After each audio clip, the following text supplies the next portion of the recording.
In an unexpected twist of fate, researchers are on the brink of potentially resurrecting the Tasmanian tiger, also known as the thylacine, thanks to a surprising discovery in a Melbourne museum. This story began when scientists stumbled upon a preserved thylacine head, astonishingly well preserved in a bucket of ethanol, tucked away in a dusty cupboard. It may sound macabre, but this find is proving to be a crucial step toward bringing back a species that has been extinct since 1936. Imagine a head in a bucket, putrid and gruesome. Yet, within this seemingly ghastly specimen lies a treasure trove of genetic material. Professor Andrew Pask, head of the Thylacine Integrated Genetic Restoration Research, that is TIGRR, lab at the University of Melbourne, described the specimen as having sat neglected for over a century. However, it contained long RNA molecules, which are key to reconstructing the thylacine's genome. Pask's enthusiasm is palpable. "This was the miracle that happened with this specimen. It blew my mind."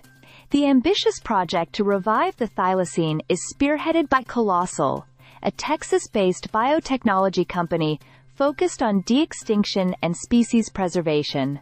They have attracted significant funding, raising $235 million to support their mission, which also includes plans to recreate the woolly mammoth and the dodo.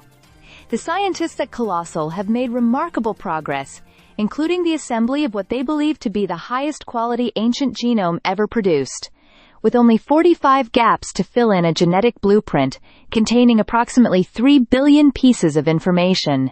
The thylacine was Australia's sole marsupial apex predator, once roaming the continent but relegated to Tasmania roughly 3,000 years ago. It was hunted to extinction, with the last known individual dying in captivity. Now, with breakthroughs in gene sequencing and editing, researchers aim to create a living approximation of the thylacine. They are extracting stem cells from the fat-tailed dunnart, a close living relative, and using advanced genetic editing techniques to modify its DNA.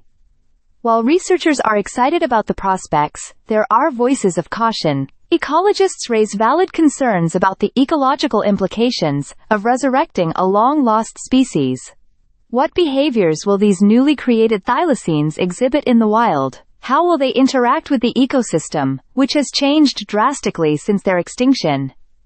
As Professor Ewan Ritchie from Deakin University points out, bringing back a thylacine-like animal poses significant unknowns. Despite the hurdles, Pask and his team remain optimistic. They believe they could have the first thylacine-looking thing within the next 3 to 5 years, though Pask is careful to temper expectations, emphasizing that this creature may not fully resemble the original thylacine. Nonetheless, the potential for genetic insights gained from this research extends beyond mere curiosity. They could provide valuable tools for conservation efforts aimed at protecting critically endangered species today.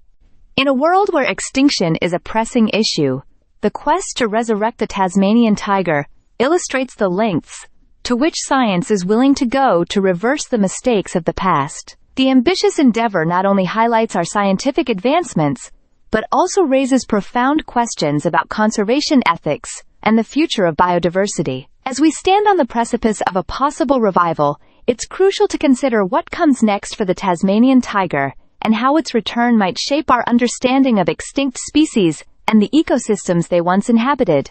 Stay subscribed for more videos.